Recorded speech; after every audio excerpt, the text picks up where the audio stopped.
Good evening, ladies and gentlemen, and thank you very much for joining us on our midweek edition of your favorite evening debate talk show, Viewpoint on DBS television. Of course, the week has not been the best, but we have been talking all highlighting issues relating to the killings that happened in Kumba. And in today's edition, we are going to be looking at the role or perhaps the functions of junior parliamentarians in issues related in solving the crisis, or better still, in promoting peace in Cameroon as a whole. And to talk about this, we are having as guest with us here in the studio Vicky Josepha. Like I earlier said, she is a junior member of parliament, and she'll be accompanied by Mange Venashus. Josepha, good evening, and thank you very much for being part of us. Good evening, Vanessa. Thank you for receiving me. Mange Venashus, good evening and welcome as well. Good evening, Vanessa, and good evening to our viewers. I started by laughing. We have to beat out the stress of the week, like you said, with laughter, although our hearts may be still in Kumba with what happened there, but then we have no option. Life has to continue. Life has to continue indeed. Viewpoint is a debate program divided into two parts. It has to do with the questions and answers. Coming up for the moment is the first part.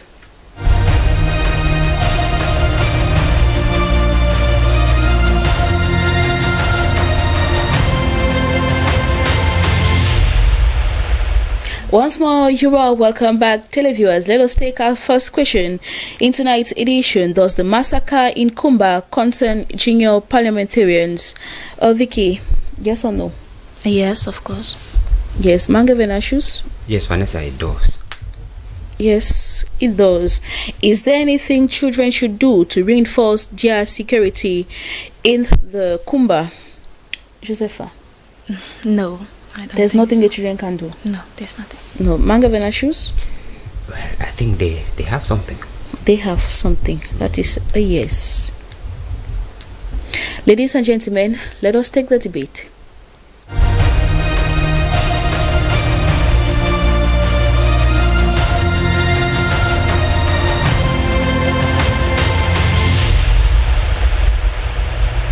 Before we get into the main topic of our discussion, I would like to seek out from Vicky, what is the purpose or the function of a junior parliamentarian, because probably most people do not know their function. Okay, thank you for letting me speak. Okay, the functions of junior parliamentarians. Actually, we are members of an association, first of all, of a United Nations association. So our main purpose is to promulgate, to vulgarize the ideals of the United Nations in our country.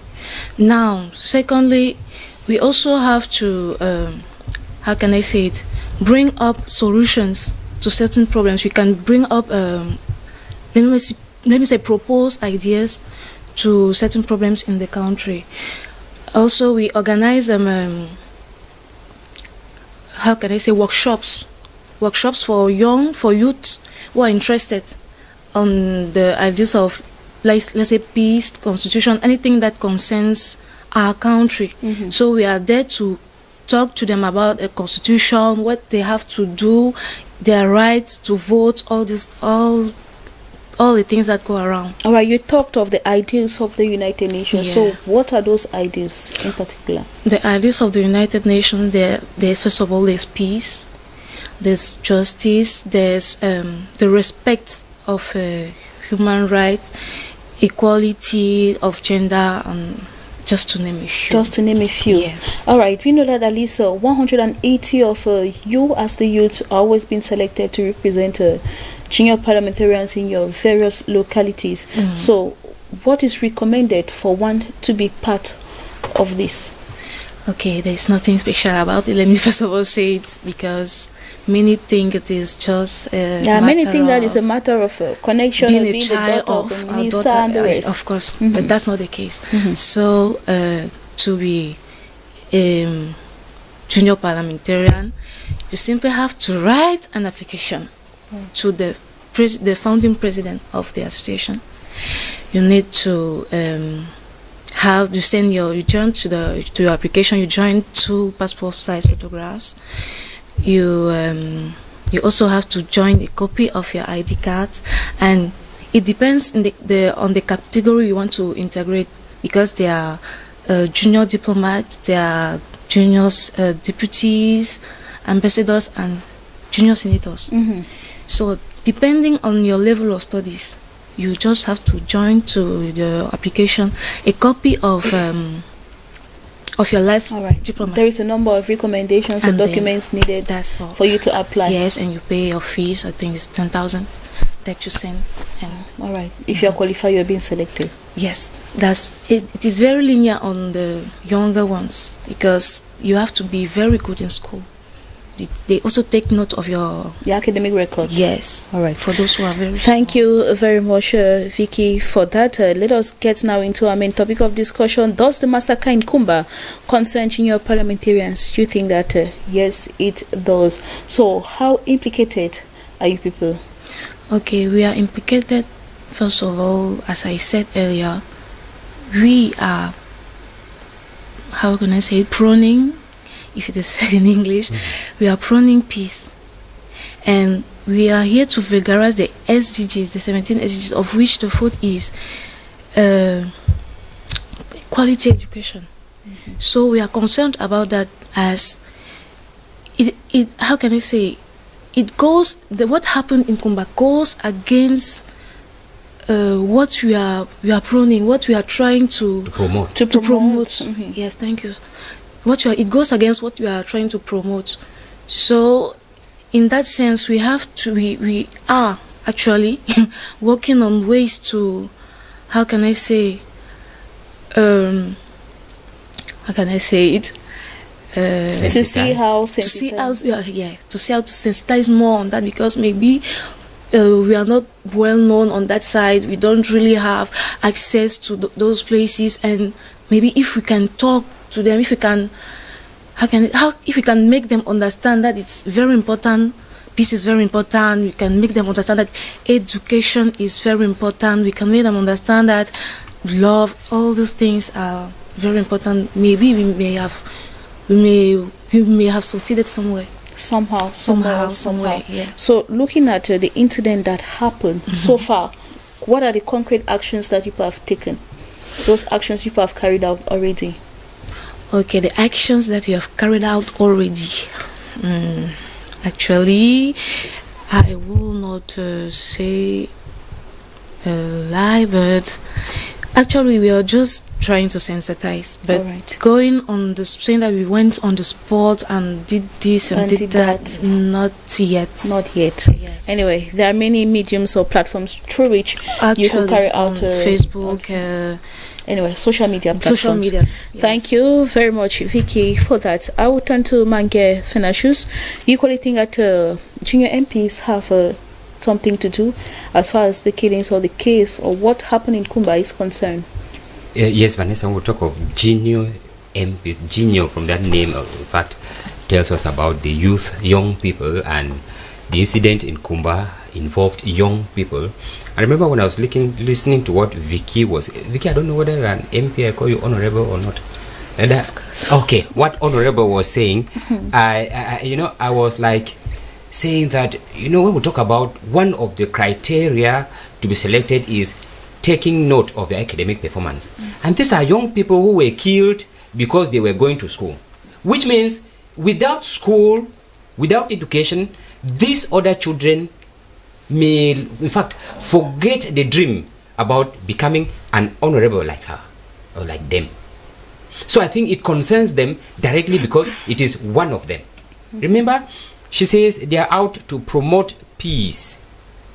And this is the time that Cameroon needs peace than any other thing in our history. We need peace now than any other thing. And if that is what we need, and if that is what they that's what they promote, then it just ties in line that, because like you were asking what they do actually, I think that they must not necessarily act by going to Kumba. Yes, they can promote that peace, because peace, remember, in as much as the crisis is in the northwest and southwest regions, the other parts of the country, they are not free. Douala is not free, Yaoundé is not free as such. So they need to preach the peace wherever they are. Like somebody said, if you start preaching peace from your little corner, it can spread from your corner to the outer world. Yes, so I think that where they are, they have a concern in this crisis, because it is to let these children also know that education is a right that you have to, you know, to enjoy.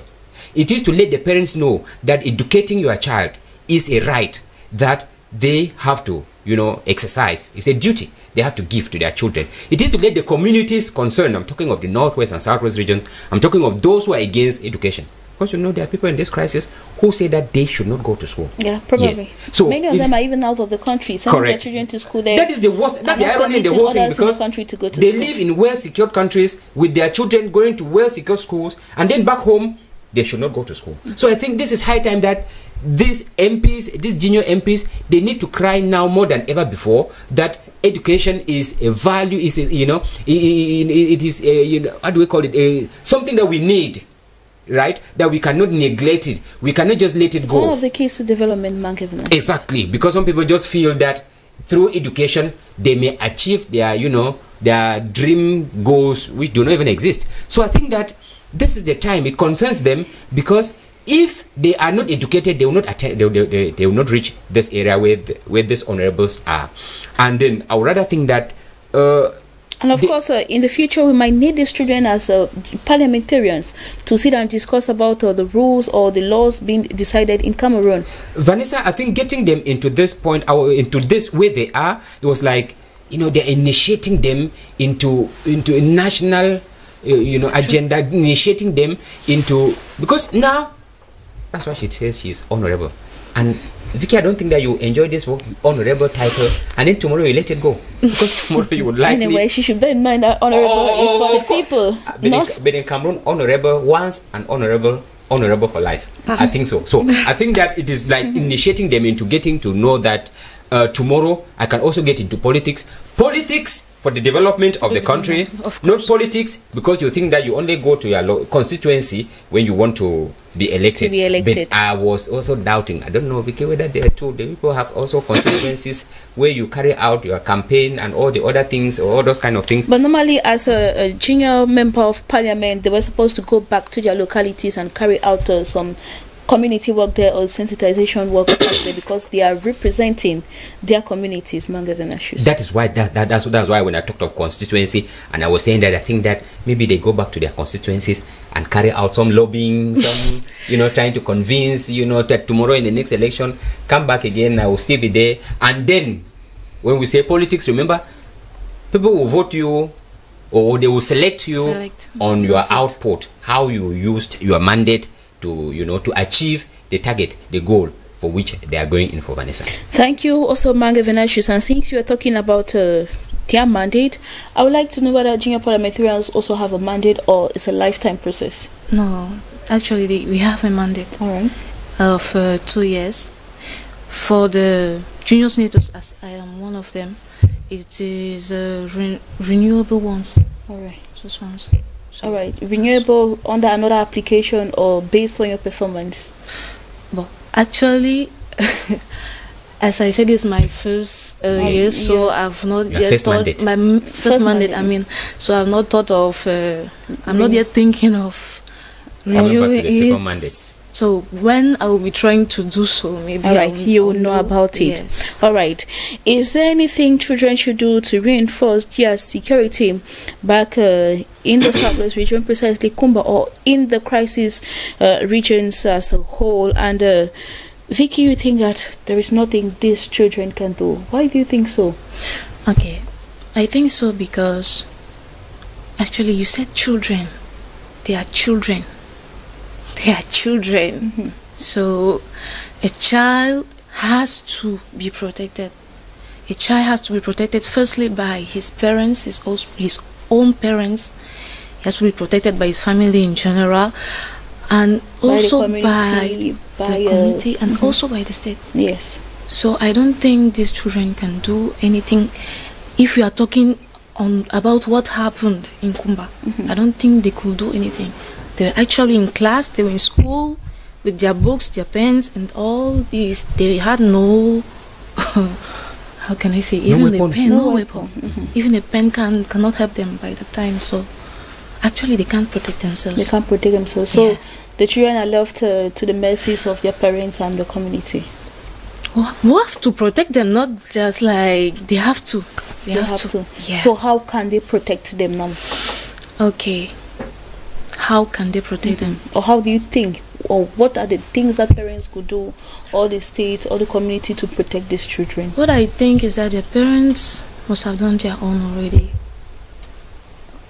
by providing them with all what they needed to go to school. But now, I think the state can do more, because actually I thought on that a lot when the incident happened. I thought of how managed that these people entered the school like without anybody noticing they were there, and actually within an administrative surrounding. Yes, and actually without anybody who can identify them even, because at least even if they could, let's say, get rid of the guardian. The guards. I mean, if they could get rid of the guards, at least if there were cameras, yes, they could.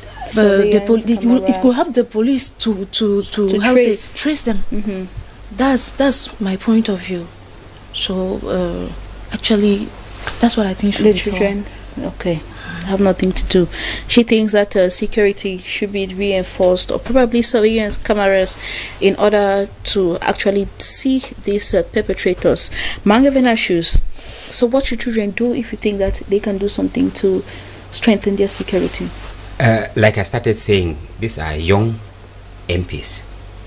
These are young members of parliament. They are children. Children are not necessarily those who were killed in Kumba. Children are not necessarily those younger kids who were in class, no. Like them in their groups, because when you listen to all sorts of condemnations that have been coming up, you were talking of women, they were talking of, but then I would expect to hear junior MPs adding their voice in condemning such an act. I would hear MPs trying to advocate maybe areas where they can gather children, because like I said, the crisis in the northwest and the southwest regions, but the other regions of Cameroon are not at peace. Come to Douala, for example, there are so many IDPs who came in from the northwest or from the southwest, same thing in Yaoundé. Now, I think that the association is a nationwide kind of thing. Yeah. Now, actually, those who are in Douala here, like you people are here, get into meeting some of these children who are internally displaced. In that way, you can talk to them. By so doing, you are giving them hope. These are not parents. They are children. When you talk to your age mate, he understands you well. Because if we are not careful, if we are not careful, we are portraying a society where there are some vulnerable sets of children, and then there are some well-protected, secured sets of children. And that is what Cameroon is sliding into if we are not careful. We want to tell the world that these other children, they don't matter. These other children, these are those we are concerned with. Because schools have been going here for the past 4 years. Children who are here have been going to school.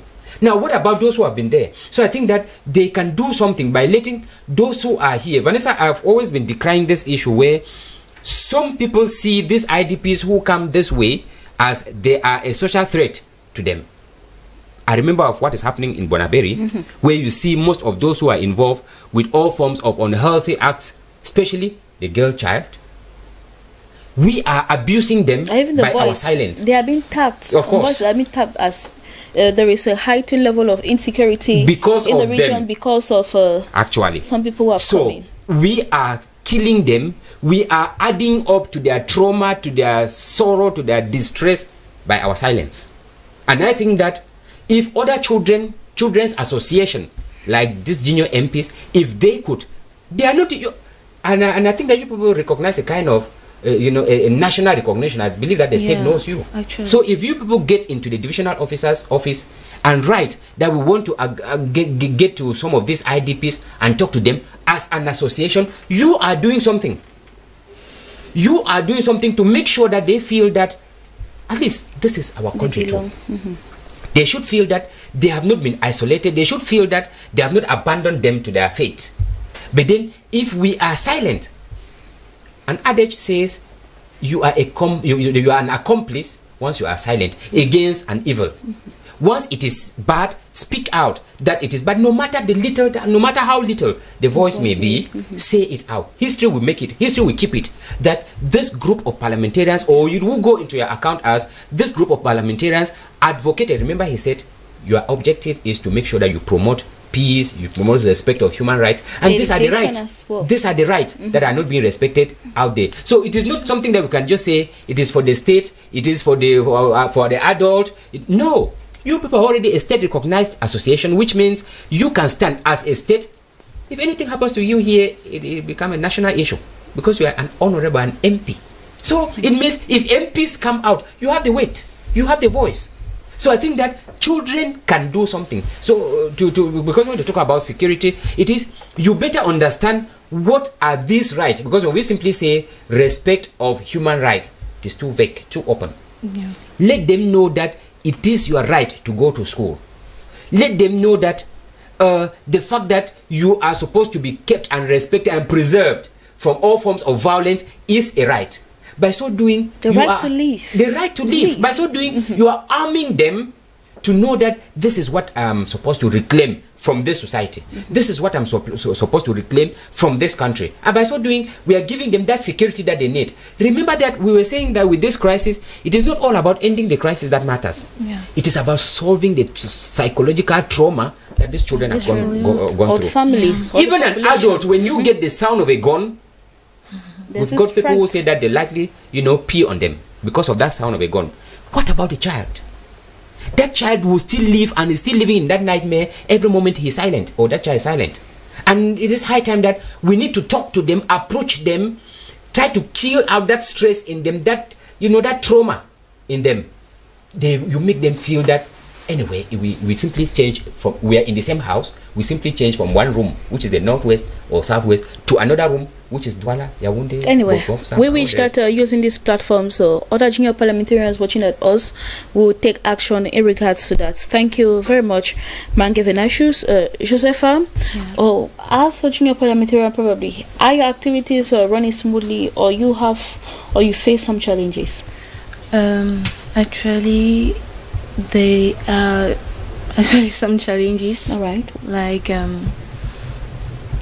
that was the one of how can I say, touching other regions, because most of the times our activities, as I'm in Douala, our activities are mostly limited here.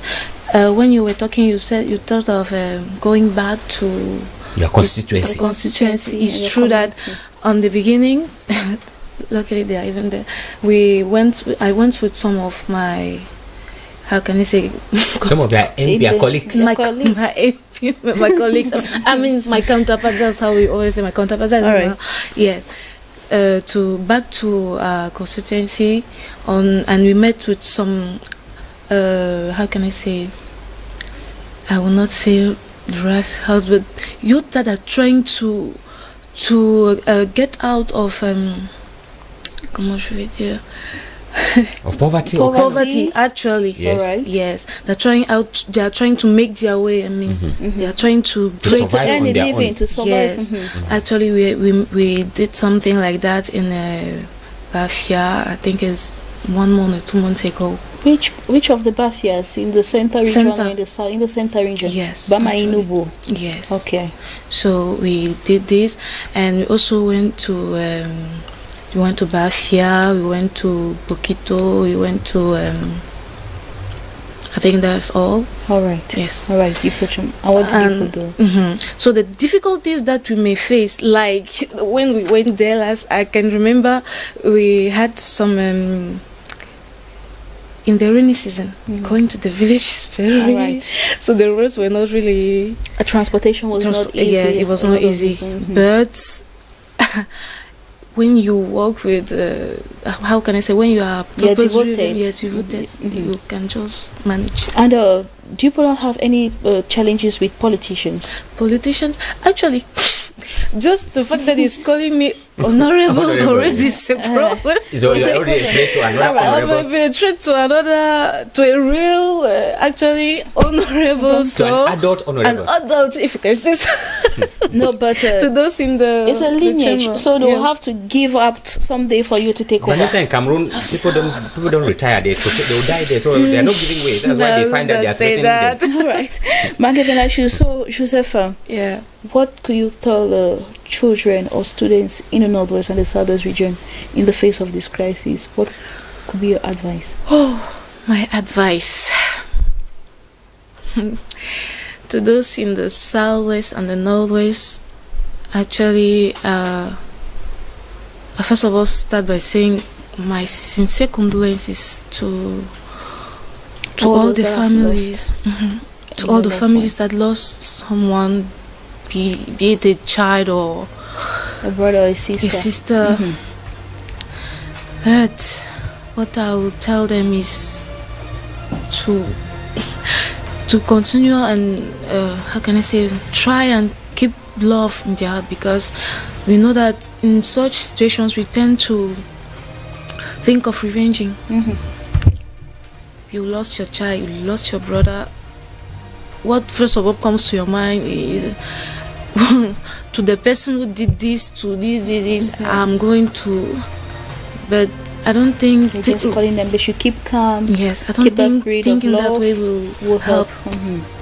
But what I think is love. That is, continue loving and keep heart. Okay, keep heart. Love is the answer. Mangavenashus.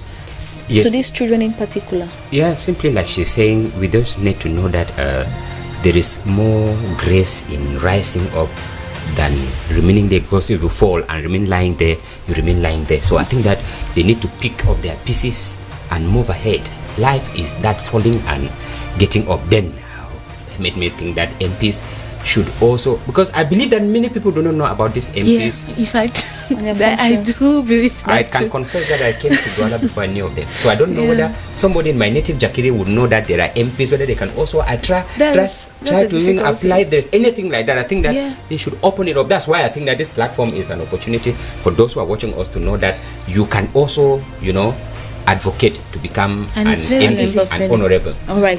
Thank you very much, Mangavenashus. Pleasure's And mine. Vicky, Josefa, thank you also for coming. Yeah, welcome. Ladies and gentlemen, thank you very much for your kind and keen attention for watching us. It has been a pleasure having you. See you tomorrow, God willing. Stay tuned for Viewpoint is out to educate, inform, and of course, make you discover some new things. Goodbye.